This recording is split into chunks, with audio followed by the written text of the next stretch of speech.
So, Franklin, what is the current state of the job market according to the candidate's point of view? What are you seeing with your clients? It's been an interesting shift from where we were a year ago to where we are today, Randy. A year ago, we were in the middle of the Great Resignation. It was very much a candidate-driven market. People were leaving left and right and finding new jobs quickly, and that's shifted. It's more of an employer-driven market. The job search is taking a little bit longer than it did a year ago, but the good news about that is that the things that you had to do last year in the midst of all this great resignation to go through a successful job search, you still have to do even in an employer driven market. You still want a dynamic resume. You still want a professional LinkedIn profile, and you want to be able to articulate the value that you bring to an organization in a job interview. And so the fundamentals of that don't change whether it's candidate driven or employer driven. So, like you said, the fundamentals are the same. A lot of what we'll talk about today is getting that value from the interview and showing how that is. But as you mentioned, the fundamentals, and that's where, as we get started, for people to really pay attention to those basics. And like with anything, any sport, any job, any process, there's fundamental pillars you must do just to be able to do the big stuff. So like the Yeah. quarterback can never throw the touchdown unless the blockers are blocking. Nobody talks about the right tackle, right? But if that right tackle is not doing his job, that quarterback's getting sacked every time. He'll never throw the football. So I was that's really reading good. Alan Stein is a favorite author of mine. He's an NBA skills coach, and he was doing a training session with Kobe Bryant. And Kobe Bryant always warmed up with the 2-ball dribble, which you see in second, third, and fourth grade basketball when I coached that age. And the reason why, he asked Kobe, he said, "Why are you warming up with that?" And he goes, "Because the fundamentals work." The fundamentals work. Absolutely. Absolutely. So let's go with the next question, which is, can you share a personal experience or success story where a candidate effectively articulated their value in an interview or what made it memorable? What makes it memorable, and the key to articulating value in an interview, is storytelling. It is walking the listener through the entirety of the story, whether you're being asked something about what you do, whether you're being asked a behavioral based question, or whether you're asked a future focused question. The key is walking the person through the entirety of it. With the behavioral based questions, you'll hear about the STAR methodology, the situation, then you describe the task that you had to take, the action that you took to complete the task, and then the end result. But if you can do so in a compelling manner that is interesting and in detail, that's what makes it memorable. That's what tells a good story, is start to finish, keeping the listener engaged throughout that process, where you either are demonstrating the value you previously brought, or you're articulating what you can bring to an organization. So the story is really the key. And help people that are watching kind of put themselves in a mindset to tell a story. Like, for example, when you said that, it's like, okay, so it's kind of like if I'm at a barbecue and I'm talking to people and I'm telling a joke or I'm telling a story. That's kind of how the story needs to be laid out in a job interview. Is that kind of the mindset, the tone that they should have? Yeah, and I really love that backyard barbecue comparison, because the worst thing that you want to do with a job interview is treat it like this stiff Q&A. Treat it like that backyard conversation. Obviously, there's a little bit more of a formality to it, but set the stage. When you're asked, tell me about a time where you improved the supply chain process. Right. Set the stage. At Boeing, we had this problem. Then describe a little bit of the detail of the problem that you had, and then the steps that you needed to take to solve the problem, and then the end result. Okay. Now, not everybody can do that in an engaging manner. This is a simple reality of life. If you feel like you have trouble telling a story and often get nervous in an interview, flip it around. Lead with the result first, because that's what ultimately triggers, okay, right. This person knows what they're talking about. Lead with the result. Tell me about a time where you improved the supply chain process. Well, at Boeing, we improved our vendor management, our vendor contract negotiations by 25%. Okay, I'm hooked. I want to know how. Right. then set the stage and go through it. There's no real right or wrong way to do it. A lot of it just depends on how engaging you can be and you are as a speaker. But always walk them through each step that you took with the details needed so that they can get a picture of what all went into it. So I saw that you're a certified veteran career coach or specialist. And so part of our audience is a lot of veterans or people transitioning out of the service. How can we take that military experience and tell a story? And the reason I want to ask this question is one of the main challenges we have in the military is translating our experiences into something the civilian world understands. We did the value, we produced, we saved the money, we delivered, and we did the mission. But then we start saying that in military speak, it doesn't necessarily resonate because people just don't understand it. They don't get it, So what are some thoughts in that regard as far as the military making that story or telling that story? And I see it every single day, and I work with veterans on a weekly basis, and I now know enough about it to ask clarifying questions. But I will never forget the first veteran I interviewed. I got done. I'm like, I have no idea what he just said. Fortunately, I was training a new recruiter who was in the Air Force, and he was able to translate it for me. And then I realized, all right, I need to start asking different questions, but not everyone's going to do that. So when you're coming out of the military, one of the biggest things that I see is lead a squad, lead a platoon. Mm-hmm. Okay, the equivalent of that is a team, but how many people are in a squad? How many people are in a platoon? Led team of, and again, I can't remember off the top of my head, but translate that into the actual number. Don't use any military lingo. You can go online and do a simple Google search to translate military lingo to civilian life. And a really good is, okay, you're doing supply chain in the military.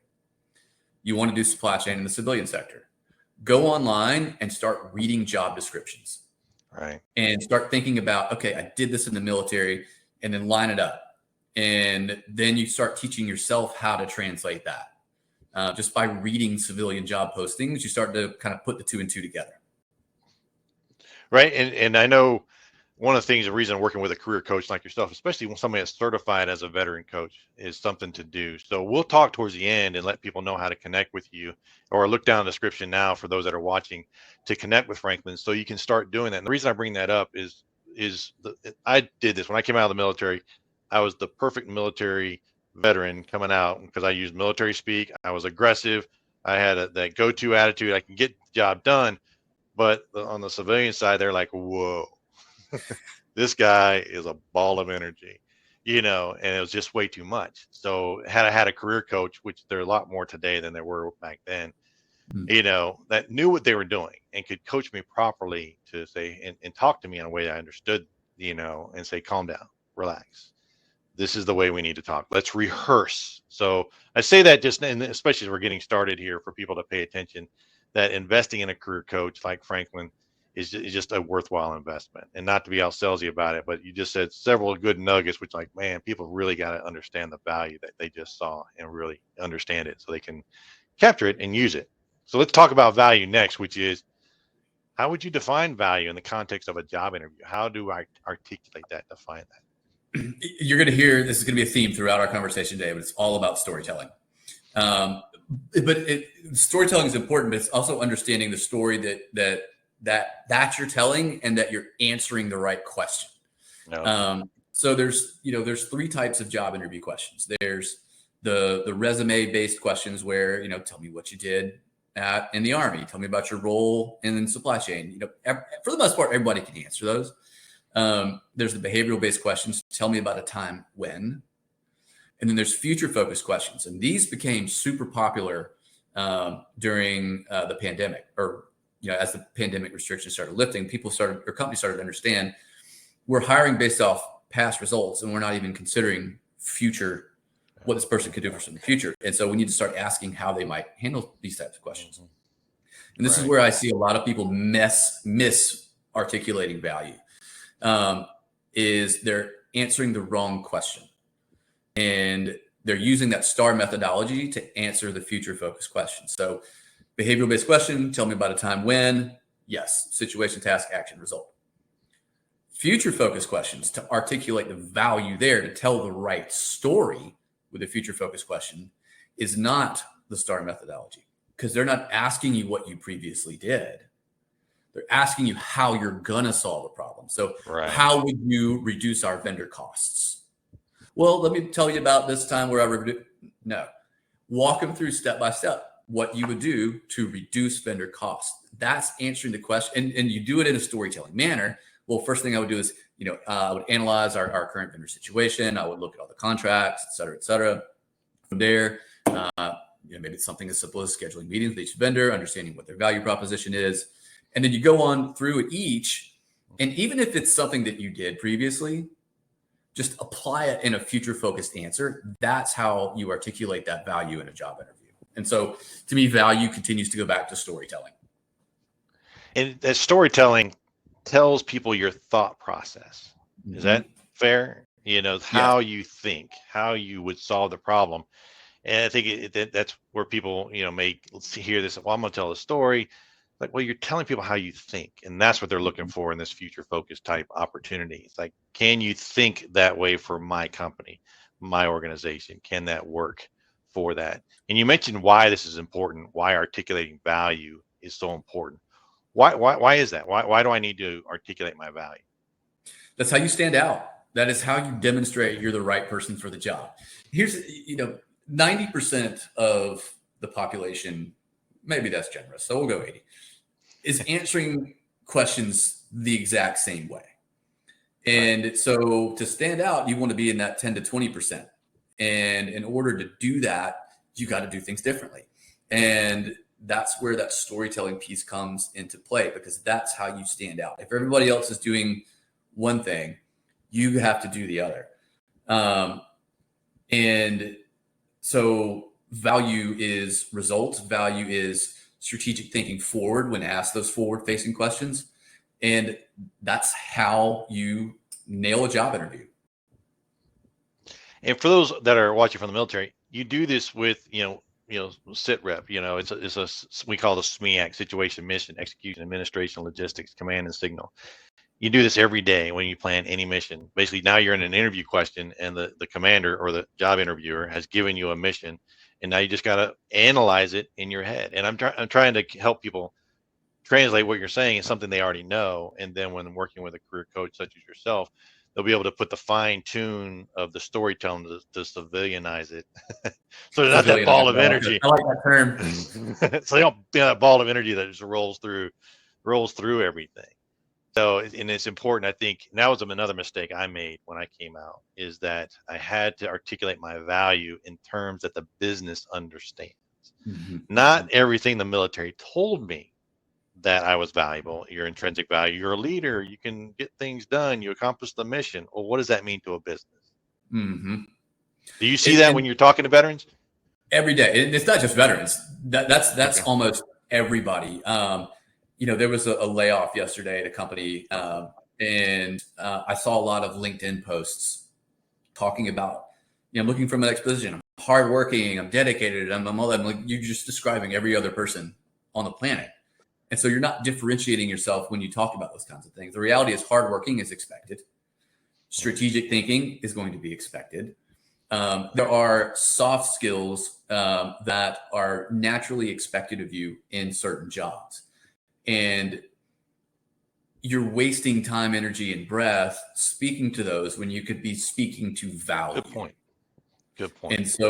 And so speaking to your results or how you either had or would handle a problem isn't about your dedication and your work ethic. It's about how you negotiated a new contract, or how you improved cost of materials, or whatever it might be. That is why value is so much different than the soft skills. That's a great point. Don't tell me what I already know or what I already expect. I expect you to work hard. I expect you to think. I expect you to be a strategic thinker. Tell me how you're different and how you're going to add value to my business. Well, that's really a good point. And you see that on every LinkedIn profile, I'm sure. Hardworking, dedicated, you can get it done. And that's another value of working with a career coach, where they can come in, because I make this mistake, and I'm too close to it. I see my value without actually articulating it. Yeah, that's exactly what I mean. But you read my profile and you're like, what does this guy do? I don't understand it. I don't get it. So what are some common mistakes that people make when trying to articulate their value in an interview? I think the first is not walking through a story completely, not completely telling a story. Maybe it's skipping over some parts because you may think a little detail is unimportant, but to that listener, to that interviewer, it might be the most important part of the story. And so don't cut the story short. That's number one. Number two is answering the wrong question, not actively listening to the question that you're being asked. Again, behavioral based versus future focused questions. The biggest mistake. So the biggest mistake in the candidates make when not articulating the value is in the prep work. Every single person on this planet, when they are preparing for an interview, will research the company. They'll research the hiring manager. They'll look at their LinkedIn profile. They'll pull the company stock reports. They'll look at their community involvement. All that is important, don't get me wrong.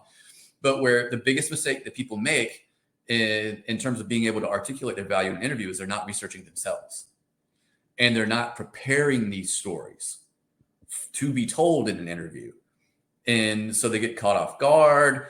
Again, incomplete answers, or they're so focused on what they're saying, they're not actively listening to what they're being asked. Okay, so active listening, preparing, rehearsing, but a point I captured from there was preparing your answer, anticipating the question and preparing your answer and rehearsing your answer in a way that makes sense so you can tell the complete story. How does somebody do that? How does somebody prepare themselves for those kind of questions? And, how do they put themselves in the mind of the employer or the hiring manager to be able to do that? To me, it starts on the resume. Your resume should always be results focused and demonstrating value on a sheet of paper. But the reality is your resume is a snapshot. Reduce supply chain costs by 35% by doing XYZ. That's one sentence. It's resume gold, but it's one sentence. But that one sentence can become an entire story in an interview because that's a previous result that you can speak to. So it starts there in making sure that you've got a results focused resume. A, that's going to help you get the interview. And then B, it's going to help provide the answers to the questions you're going to be asked. But then from there, it's taking it and expanding upon it and being able to speak to each aspect of it in an engaging manner. Another common mistake is they're either so nervous, they're talking so fast they can't really understand what they're saying, or right. they kind of just start using a whole lot of filler words that just like this, and we just wasted 20 seconds. And so you have to practice those stories, get in front of a mirror, hire an interview coach, hire a career coach, talk to your dog. But every day you need to be practicing these answers in preparation. You can go online and Google, common interview questions for supply chain professionals and get a list of them. I got some on my website. Right. There's some everywhere. I'm sure you do too. But taking those resume bullet points and turning them into stories to tell confidently in your interview, that's the key. Absolutely. And one question, the next question was, how do they do this in a succinct manner? So I'm telling my story. What's the fastest way to get to the point? Or should I even worry about speed? Should I be more focused on process and illustrating my thinking? Because I've got 30 minutes with a hiring manager. They got 30 minutes to interview me and they got to move on. And I've got so much time. How do I get in there and give the best value I can as quickly as possible in the most concise, distinct manner? Or does that even matter? I tell clients, don't worry too much about speed. The reality is as you begin practicing, you start to understand when you're rambling. And there's and most people's response to that, though, is to keep talking and to ramble more. And one of the things that I help coach my clients on is when you feel yourself rambling, just shut up. Just stop talking. The story's over. Move on. It's like telling a joke and they miss the punchline. It's like, man, yes. Okay. If somebody else tells them. And it wasn't funny in the first point. Yeah. So right. With the first question that you're always asked in an interview is tell me about yourself. I tell people try to keep it to 45, 60 seconds tops. But when you're telling a story, I would rather you tell a complete story in 5 minutes that is full of the details that's engaging. Don't get me wrong. You have to be engaging when you're doing it, versus an incomplete story in 2.5 so that I can ask you more questions. Because I'm when I was a recruiter, I would get more out of that 5-minute answer with the complete process than I would 2.5 that's incomplete, because now I'm going to start asking follow-up questions. We're still spending time on it, but oftentimes a shorter answer that requires follow-up questions can lead to more time being spent on a topic. So when you're telling those stories, don't worry about the time being spent. Okay. So telling a story, Yeah, you mentioned before, about answering the correct question. So how do I know I'm answering the correct question? So should I restate the question just to make sure? Because if I'm going to spend 5 minutes telling a story, I want to make sure I tell the right story. So I love that. So that's certainly one thing you can do, is repeat the question back. Another thing you can do is write the question down. Mm-hmm. When you do either one of those things, you're reinforcing the question in your mind, and it helps you start processing your thoughts on how you're going to answer the question. And so that's a great practice to do, either repeating it back or writing it down. Yeah, I think that's really important and I guess the point there is, don't be in a hurry. Be, like you said, be complete, be specific, be thorough. Because if you only get to answer one question because you answered it thoroughly and it took 5 minutes, at least you answered the right question and they got what they were looking for, the thought process. And I think that's preparing, and because I even hear myself do that. It's like, write it down so you can slow down and breathe. And if you do that consistently throughout the interview, I believe, and correct me if I'm wrong, the manager now sees you are you think through things. You don't just blurt out an answer. They're not looking for speed. They're looking for correct, right? And if it takes you 10 seconds to write the question down, it's better than spending 2 minutes or 20 minutes trying to fix something that wasn't correct because you got the answer or the question correct. Is that a fair assessment? Yep, I think that's a very fair assessment. So how can a candidate research and understand the specific needs of the company to prepare for that interview? I mean, get down into the nitty gritty. This is always one of the hardest parts, because you're not on the inside of that company. And so it's hard to know some of the challenges they're facing. This is where you have the ability in an interview to ask questions ahead of time. So everyone gets pre-screened by either a recruiter or somebody in HR. Ask those types of questions in the pre-screen. It's not just about you fitting them and them understanding you. It's a conversation. It's the other way around. And so ask, what challenges, if you're talking to a recruiter, what challenges is the company seeing in this position? Why is the position open? And now you start to understand the reasoning behind the need, what's there. So you can begin to look at your resume, think about your previous experience, what's relevant, and how you might solve some of those problems. It all comes down to asking questions. Now, obviously, if you have someone that you know on the inside of a company, certainly pick their brain. But at the end of the day, you have the right to ask questions as much as they do to them. And so just ask those questions. I think it's great. That interviewing, it goes two ways. There's two interviews going on. One, they're interviewing you to select you, maybe, but you're also interviewing them to select them as the company, especially in a market like today. Even though it's employer focused, employers are looking for good people, and good people will always have an opportunity. That's not going to be the problem. So, you want to make sure it's a good fit. And we've talked with other interviews and other career coaches. They're like, that company, you're choosing them. And if it's not a good fit, you both got to start over. Yep. Company's got to start over, and you have to start over trying to find the right fit. And when we consider, a lot of the diversity stuff, that there's a lot of conversation, you want to make sure it's a comfortable fit where you're going, the culture that you're going to fit into. Because we don't want that not to be a reason that you're not successful, just because it's not a culture fit. Mm-hmm. And asking those questions is good. Kind of like when you were saying that, I was thinking, it sounds like if I wanted to date somebody way back when, I would go to their best friend and I would ask them questions like, what is she like? What does she want? What is she, how is she, why didn't she work out with her last boyfriend? Or, that kind of thing. I'd ask those kind of questions. It's kind of just for those listening to illustrate, what are you doing you're looking for that best friend and asking them what's going on in that company, what's happening there. Is that kind of a good illustration? What do you think? Yeah, and even if you don't have the best friend that you can go to, you've still got the sister that's calling to initially to feel you out that you can ask those Right? questions to as well. Because that's what they're doing, right? They're calling your best friend or your friend, to find out more about you, and that's the reference part, right? The referrals and references. So when I'm thinking about a job, how does self-reflection play in helping me articulate my value? I've done my research. I've talked to the sister or the person in the company. I better understand there were problems.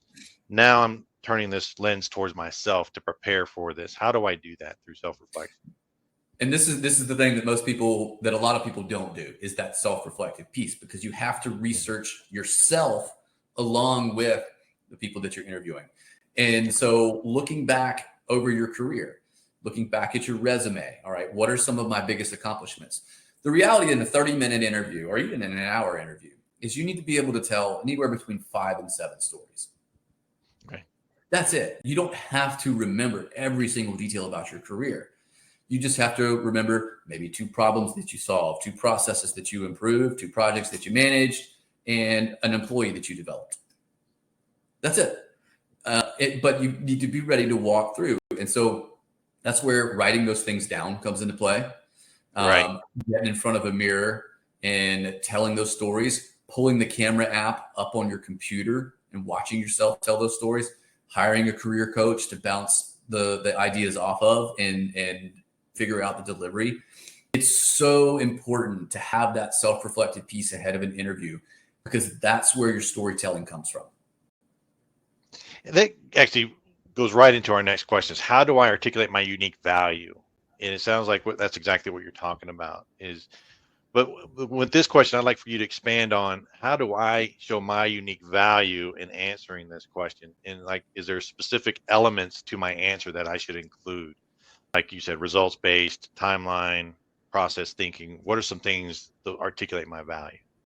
The most important thing is the result, because at the end of the day, you can still ask clarifying questions around the result.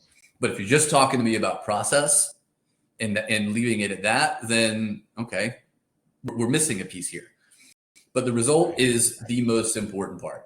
And as you're thinking about that and that self-reflective piece, maybe you identify a pattern of you're really good at turning around supply chain operations, because the last 3 companies, maybe the department was operating inefficiently, or maybe it was culturally bad. It's not always about, most of the time it's about the result in terms of dollars, cents, and percentages, but sometimes it's about a turnaround.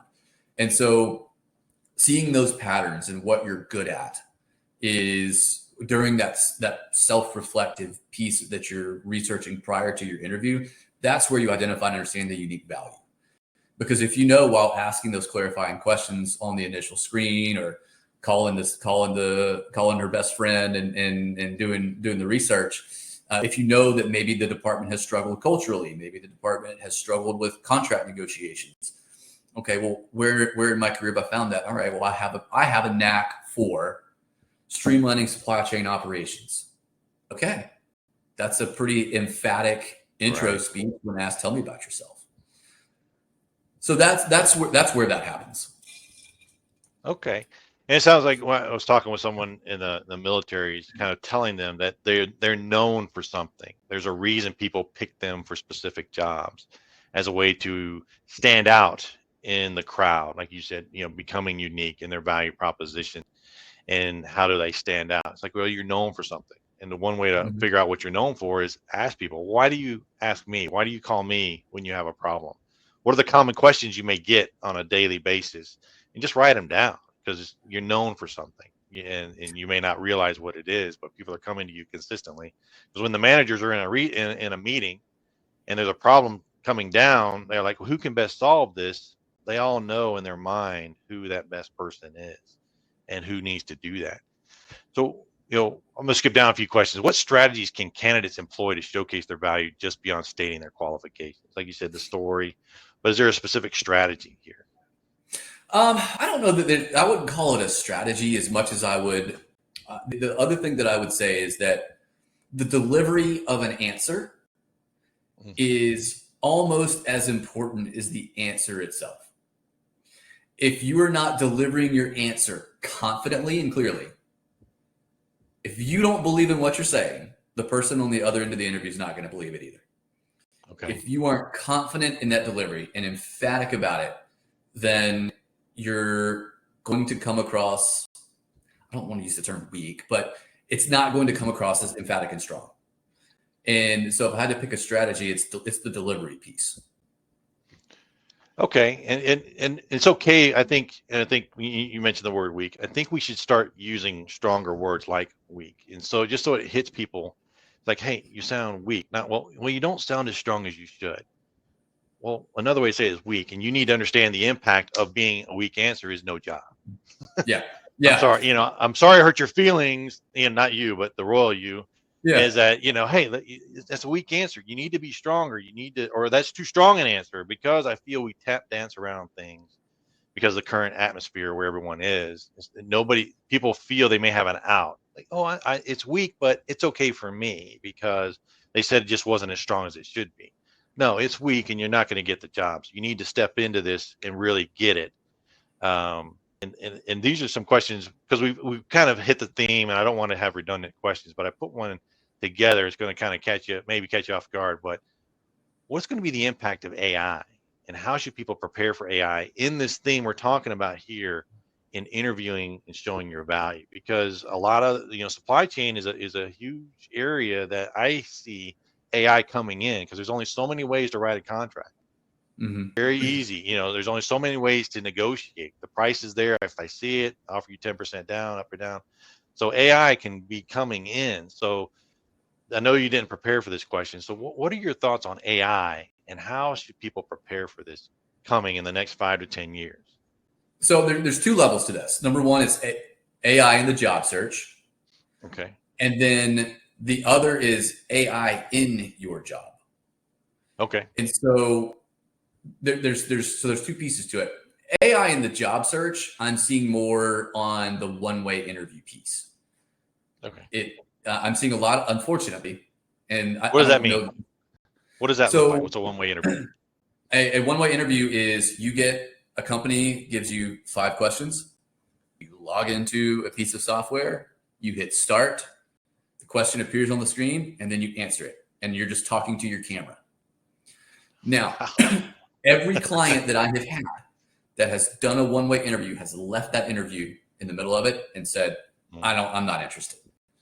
And so I don't know if that's going to be a long-term thing, but there is that piece of AI in a job search right now that you may run up against. ChatGPT, I play with it every single day.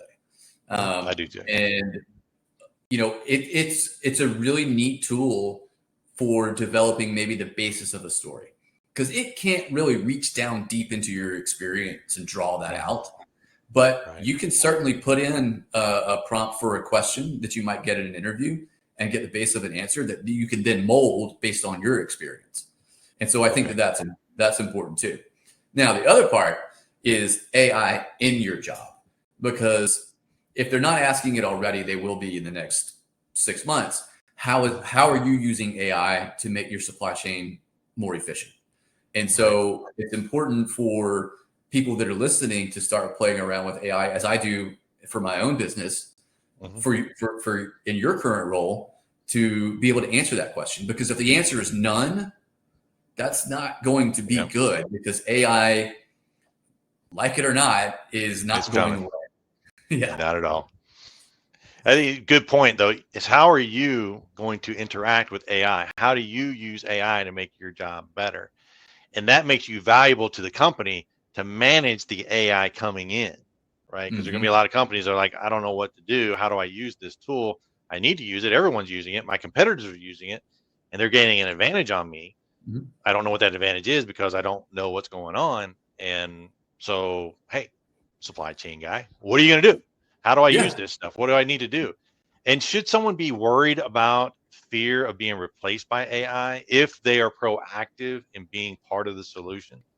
No, I mean, let me knock on wood with this answer. I don't think so. Maybe someday AI is going to replace all of us. Maybe we'll all end up in the Terminator. I don't know. But in the near term, it's not going away. AI Right. is not always the best bet to renegotiate contracts. It's not the best bet to improve a team's culture. There's uses for AI. I used it just last week to write an employee benefits document Okay. for my own Yeah. company. Yeah. And instead of paying a lawyer to do it, I had ChatGPT do it. And then I had the lawyer look at it. Didn't charge me because he'd read it for 5 minutes. Right. And so to be able to articulate the utilization of it and embracing it to an extent is the way to go. But I don't think it's coming for our jobs yet. And Yeah. I don't know when it is, but I mean, it might. Well, I feel is AI is a computer. It's a program. It will do everything you ask it to do and no more. Yeah. So if you don't ask it the correct question, going back to our correct question, then it's not going to answer the correct question. It's going to give you something else. And the data, it's only operating on data going into it. So the nuances of negotiation can't see the eyeballs on the other side of the table to know that guy's nervous or to see his expression on his face that he's gone as far as he can dare go before losing it. And nor does AI know the cultural differences between negotiating between an American and the Chinese, or the American and the German, American, or some other culture out there that you're trying to negotiate with. They can't see that. They can help you prepare, but they Mm-hmm. can't do the negotiations. Yeah. And but let there be no doubt, someone's trying to write a negotiations AI tool right now. We're going to watch this Yeah, video, then ChatGPT is going to have an answer to it. right.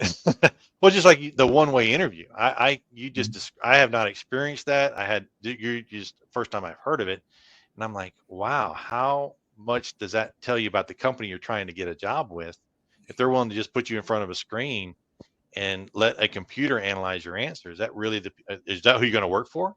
The Yep. computer, you know? I had one client. She started the one way interview about 5 minutes in. She turned it off. She goes, "I'm not doing it," Yeah. and took the same job at that company's biggest competitor. Yeah, and I'm no sympathy whatsoever to that company because it's like, Mhm. wow, I invested my time. You sent me an electron, that kind of thing. So another question, which kind of talking about, is resources and tools you would recommend for people to figure out their value, to prepare for job interviews, their resume. What are some tools that people can kind of tap into that are out there? So I think ChatGPT is certainly one, and helping. If you're not a good storyteller, if you struggle to articulate that value, that's a great spot to start getting the basis of an interview answer. Right. Certainly, career coaches like myself, shameless plug, are here to help you tweak and tailor and refine how you deliver your answers in an interview and how you come up with your answers in an interview. Right. Um, there's all kinds of research. I mean, you could Google just about anything and come up and find a blog or an article from Indeed, or I know you have a blog on your website. I've got one on mine with all of that. Yeah. But the biggest thing is have someone somewhere, whether it's a paid career coach like myself, a friend in recruiting, somebody that you might know in supply chain, to bounce these things off of. Right. So to get their feedback on what you're doing well and what you can improve on.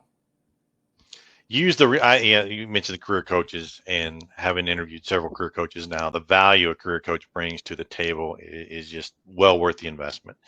And everyone has different price points based on the coach you're working for. And the way to look at it, consider that, is how much money are you not making still looking for a job? Yep. What's the value you could have gotten better as far as a salary or benefits or compensation? How much did you miss by not working with a career coach? And the career coaches, these are the guys that are experts in doing this. They know what's going on out there, and they've been doing it for years. And everyone we've interviewed has been a certified career coach. So these folks have met a standard that's out there. So considering the resources, and you mentioned, well, we can Google, find blogs, we can find, so can everyone else. How do we stand out is working with people that know what they're doing. And Mm-hmm. and and we're in business, so we hire consultants for things we don't know about, or we look for Mm-hmm. the expert and we hire companies. That's what we do. And everyone wants the cheap way out. And it's like, well, how much is it costing you to be cheap? How much There's is a it reason really going to why I cost? pay a good accountant. Exactly. Absolutely. And just the fact the IRS sees CPA on your return, they just say, well, we just want we know they did it right, unless that accountant has a different reputation. So how do people reach out to you, learn more about you? And I'll bring up your slide here in a second to show people that, but what's the best way to contact you? So you can send me an email. My email address is Franklin, FRANKLIN, at postupcareers.com. Send me an email, connect with me on LinkedIn, send me a text message. My mobile number is 803-507-5076. Had that number since high school, easy to remember. Wow, good for you. And any of those is a good way to get in touch with me. I respond pretty quickly, and I always like to have an introductory conversation with everybody I work with Okay. to get a sense of where people need help. But email, LinkedIn, text, all that works. So is that like a free opportunity, like a free 5-10 minute call just to get to know you and you get to know them? Is that what most people can expect by reaching out to you? Yep, exactly. Okay, good.